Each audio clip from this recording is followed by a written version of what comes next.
Hey Marsh, how are you? I'm doing well, Rachel. How are you? Doing great. To start, I'm one of the people who used to go to the George Lucas talk show all of the time. And when it was in New York, like from the East Village over until it got to until the pandemic hit. And so for you, when you are coming into a project like this that is, honoring that time period of this show when it has, become something completely else throughout the last couple of years. What for you was the importance of making sure that the era that New Yorkers know really well was preserved in the documentary? Well, it was really special for me because the director of the film, Ryan Jacoby, introduced me to the show. We're creative partners. We worked on another feature documentary together, and we were looking for something a little different to work on. But at the time, it wasn't like, "Oh, come to this. It could be a documentary." It was like, "Come to this because you'll love it." Because I'm a big Star Wars fan and love comedy, love basement comedy, the comedy scene there in New York City. So the first time I got to go was really special for me, and I kind of latched onto it right away. The space, the safe space that I felt, the inclusive element of it, I kind of felt seen, and I sort of feel like I learned rather quickly, thanks to Ryan kind of introducing me in that way, that that's how so many people fell in love with the George Lucas Talk Show, because of that spirit and that environment. And so, because that was my introduction, it was incredibly important, I think, to all of us that that was what we tried to harness and capture. And that was what we tried to always make the film kind of feel like. Of course, the film goes deeper than just the George Lucas Talk Show for, I think, pretty obvious reasons. But for us, we were really hoping the Georgie Porgies would feel that same sense of humor and inclusivity, um, while watching the film, just as they do while watching the show. Yeah, and there's one letterbox comment I keep bringing up to everyone because it was like just made me so mad. There was someone who saw it at Slam Dance and they were like, "Oh, I wished like this included us more because I found a community through the George Lucas talk show and I wanted us to be included." And I was like, I'm commenting because it's like, yeah, well, that's what it did for us too. Like this movie is representative of the people it also created a community for before it became the online show. And it was Right. really nice to, have that. But I watching this, I was like, there's so many moments that like I instantly was like, oh, they didn't include John Hamm. They didn't include like this one. And there's just so much that I know is like filmed somewhere. How did you guys like work together to kind of figure out like, all right, well, we have to focus this on like the best moments of like Connor as George and not kind of dive so head deep into the show itself? It was tough. I, I wasn't as involved in post production with Rob Malone, who's our editor. That was really Ryan and Anna Maria working hand in hand, and I kind of checked in along the way as the DP. I think it's always good to have somebody that can not be in the weeds and be a little more objective about like rough cut, fine cut, those kinds of things. And so that was sort of my role. And then, came in at the end with color correction and a few little kind of adjustments here and there to help out. But the conversations that we often had early in post production and throughout production was like, we have to remember that not everybody has the understanding of the show that we've developed just by like filming, by spending time with Connor and Patrick and Griffin, by watching all the archival that Patrick captured. So it's like, okay, how can we approach this as if someone has never seen the show before? Mhm. Um, and I think the other side of it, it's a little bit like I heard this in a behind the scenes making of Fellowship of the Ring for Lord of the Rings. I'm a big Ringer fan, and they talked about how one of the things that helped them cut down the first film was like, okay, the story is Frodo, the story is the ring, and everything around it, it has to it has to kind of interact with that. That has to be what drives the narrative. And so for us, it was like Connor's the narrative. The show is a vehicle to help us understand him better, and hopefully, naturally bring more fans to the show. And then also, of course, already current fans, have them feel like, okay, this is the show. I'm getting some of those moments. Sometimes it's just a little one shot, like, type of moment, like, oh, look, there's the bingo cards, right? um, it's a one shot. Other times it's like an entire show that somebody remembers.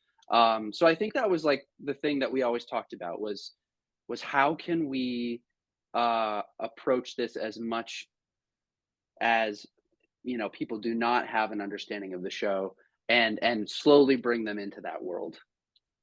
And for you guys, one of my favorite moments, because it's something that is my favorite part about this show, is when Connor's mom is like, how was anyone going to know what this was? Like, I just thought like people were all going to think it was George Lucas because I used to be an intern and people would come up to the front desk and be like, is George Lucas going to be here? And we were like, no, it's a comedy show in the East Village. It's clearly a comedian. But like, that used to happen all the time. And so when she said that, I was like, she was correct because multiple people have done this. But what for you guys, or for you specifically, was your favorite part about going and like meeting Connor's family and getting to like see that side of Connor? I was so fortunate to be asked to go down and do that, and we did a lot of preparation, Ryan, Anna Maria, and I, to be ready for that. And we only had the budget to send me down, so it was like we knew that it was a big deal that he was letting us do this. Um, and it was really special. I spent like 3 days, 3 or so days down there with him, and meeting his parents was just from a personal perspective. Because for me as a documentary filmmaker, like I want to develop relationships with the subjects of films, and sometimes that makes it hard to tell stories. But I think that it's important to have that trust in that relationship, and so to have the chance to sort of connect a lot of the dots, with with Connor's story, by meeting his parents, by like traveling around and just seeing all the things that he experienced as a kid growing up, that defined him, was really amazing. And Connor's such a great subject. You don't have to really ask him a lot of questions. He will narrate for you, and so oftentimes it's a matter of just being patient and rolling the camera, and being well prepared, and then just letting it play out, because he's such an amazing improviser. Um, but he's also someone that can really truly be very honest and vulnerable, which I think is really special. And so I guess one of my favorite parts that's not in the film, um, actually, and there's so much that we filmed that couldn't fit in 90 minutes. Maybe we'll make a special edition, longer director's cut or something. um, is a scene where they went to their favorite pizza place, um, and it's just a wide shot of him and his parents eating pizza, and it was like this um, moment in time captured, and I could picture that 20 years before, same thing happening right at that same location. And it was just something, really touching, but also kind of humorous, in a special way. The kind of little moments that you experience in life, that if you happen to be lucky enough to capture them with a camera, then you're onto something. Yeah. And for our last quick question, I've been asking everyone this because the last show I saw at UCB was literally Griffin Newman's Watto one-man show before the pandemic. It looked like Yeah. that is the last memory of UCB in New York. But there are just so many shows that happened that had like iconic moments, and like I saw in the movie Connor is singing "The Man Who Sold the World to Disney" on the David Bowie episode, and then I saw JD Amato in the corner. I was like, let him do the labyrinth thing where he just explains labyrinth in 10 minutes. But there's just so many of those moments, whether from shows you had seen or like when you guys were watching archival footage. Was there like one show that you were like, we cannot use this, but I wish we could, just because it is so funny? Um, Well, there's a lot of Jar Jar stuff, Yeah. that, that I wish could have made it in the film. It's funny, there's actually a show that doesn't appear, but Rob edited an entire scene, where the show took place, at, the Intrepid, in New York City, in the museum part, um, and it was a wacky, zany, weird show as always, but because of the location, there was just something so weird about it, um, and I understand why we cut it for time and all those kinds of things, but being there filming it in that in that massive space, that's not really, you know, um, suited for a show like that because of how big it is, but because there's, like, all of these visual references to space and to, like, all this kind of I really wish that, um, we could have, found time for that show. Um, there's also an amazing show, I know it doesn't go back into the archives, but I guess it just sticks out to me because of, um, how it impacted me, but, the show with David Harbour, was so special to me, and I think the reason maybe it was because I was looking at it from, early kind of an early, experience for me because 'cause I'm kind of, like, different than you, right? Like, I discovered the show later Mhm. and then went backwards in time and was just lucky enough to have all this footage to, like, look at, whereas you experienced that, like, all the way through, a lot of it live, right? Mhm. So but to see it from that perspective, I was like watching D- David Harbour go through the process of like buying in and really enjoying himself. And it's something so amazing about how Connor and Griffin and Patrick build the show, right? Where it's like we want the guests to feel safe. We of course want them to buy into the fact that this is a talk show, this is George Lucas. But when folks do that, and it happens more often than not, um, it's really magical to watch happen. And someone just kind of lets go and enjoys themselves. And that show was an incredible show. Yeah, it's always my favorite part used to be whenever Connor would say something off the rails and then be like, "Me, George Lucas thinks," like, making it Right. clear to the audience and the guests, like, "I don't think this. George Lucas has said this." Like, and it is like that was always so funny to me because it was like you could tell that he was like, I don't want people thinking I think this." I'm playing George Lucas. Um, but Yeah. thank you so much for talking with me. It was funny because I was watching this movie like Let Anthony Atamanekis, Sir Alec Guinness show up in this documentary because that was a one show and they were like, "This is not gonna work."